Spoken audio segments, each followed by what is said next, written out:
In the 4 times I've traveled to Israel, I have heard and listened to many kinds of stories to describe the situation there.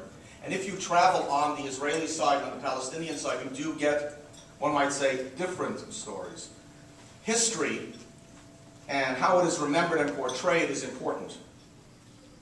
Let me tell you just as an introduction, every May 14th, beginning in 1948, Israelis have celebrated and celebrate the independence of the State of Israel. The holiday is called Yom HaAtzmaut, the Day of Independence.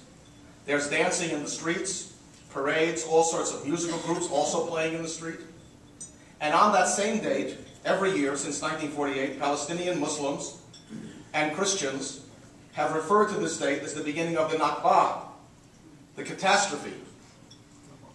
There is wailing and mourning for the time when Palestinians remember their losing of the land, or the land being taken away from them, depending on how one interprets the history. And each side has its own versions, its own way of telling what happened back then. And I ask myself as I wander around, certainly as an outsider, you can be there 4 times, you can be there 50 times. I mean, I always have felt that I was an outsider to these events, that I didn't really understand.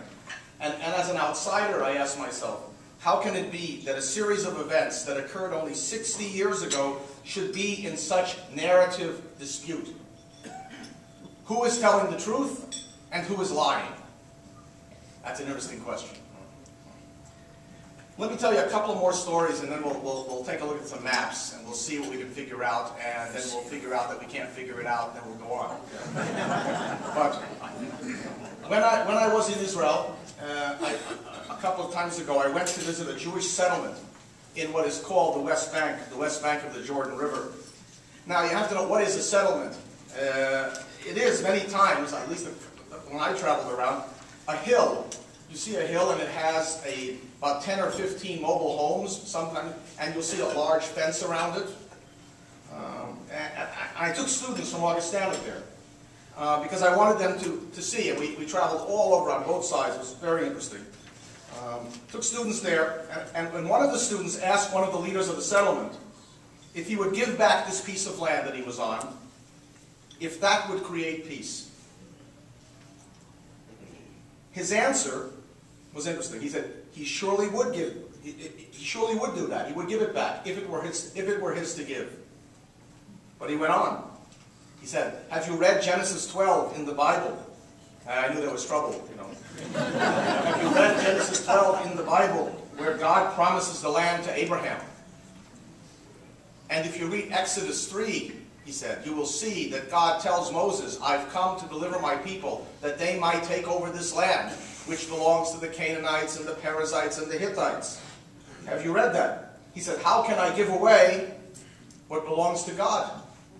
If it were up to me, he said, yes, but the land belongs to God and not to me. That's fascinating. In the same vein, a day later we were at another settlement.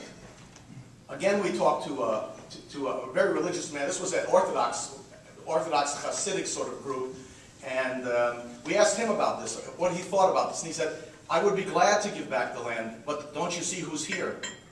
And I said, "What do you mean?" He said, "Listen, shh, you hear? Here? Listen, Abraham, he's here. Isaac is here. What can I do? We've come back.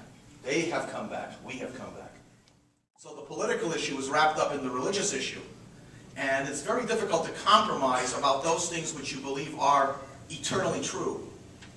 That which you get out of bed in the morning and you believe this is how the world runs, you know, this is how the world operates. And somebody comes along and says, "You're wrong. You're absolutely wrong." How do you deal with that? I mean, that's not just a small statement. It's a big statement, and so religion is a. We'll get to this later a little, I hope, in the question and answer. Religion can be very constructive, but it can also be very destructive, and it's important to recognize that it has the capacity to do both. Whether the religion is Christianity or Judaism or Islam, religions can be destructive because people do destructive things with them. And you'll see this across the board. In every one of these traditions, you'll see something like this. It's an interesting debate about who's done more. And the groups like to debate with each other. Yes, we all do it, but you did it worse than me. So this goes on and on, this kind of interesting debate.